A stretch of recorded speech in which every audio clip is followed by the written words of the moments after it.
Akshay Kumar Canadian शहरियत क्यों छोड़ रहे हैं, कैनेडियन शहरियत हासिल करने की वजह बता दी।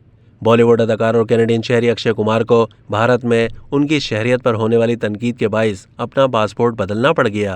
भारतीय मीडिया रिपोर्ट के मुताबिक अक्षय कुमार ने कहा है कि उन्होंने अपना पासपोर्ट तब्दील करने के लिए दरख्वास्त दे दी है।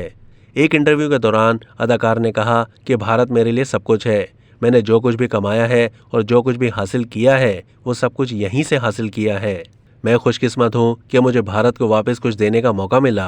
अक्षय कुमार का यह भी कहना था कि आपको ये देखकर दुख होता है कि लोग आपको जाने बगैर बात कर रहे हैं। उन्होंने बताया कि मैंने सोचा कि फिल्में तो चल नहीं रही और कोई ना कोई काम तो करना है, लिहाजा मैं इस सिलसिले में कनाडा चला गया। मेरा दोस्त वहां मौजूद था, उसने मुझे कहा कि यहाँ आ जाओ, तो मैं चला गया। अक्षय कुमार का कहना था कि इसी दौरान मेरी 2 फिल्में रिलीज होने से रह गई थीं और जब मैं कनाडा चला गया तो दोनों फिल्में रिलीज हुई और सुपरहिट हो गईं। उन्होंने बताया कि फिल्मों की रिलीज के बाद मेरे दोस्त ने मुझसे कहा कि मैं वापस जाकर काम दोबारा शुरू कर दूं, लिहाजा उस वक्त मैं भूल गया था कि मेरे पास पासपोर्ट भी मौजूद है। अक्षय कुमार ने बताया कि मैंने कभी नहीं सोचा था कि मुझे पासपोर्ट तब्दील करवाना पड़ेगा, लेकिन अब करना पड़ रहा है। मैंने कनाडा की शहरियत छोड़ने की दरख्वास्त दे दी है। अब तक के लिए इतना ही। मजीद मालूमात के लिए डेली जंग के यूट्यूब चैनल को सब्सक्राइब कीजिए।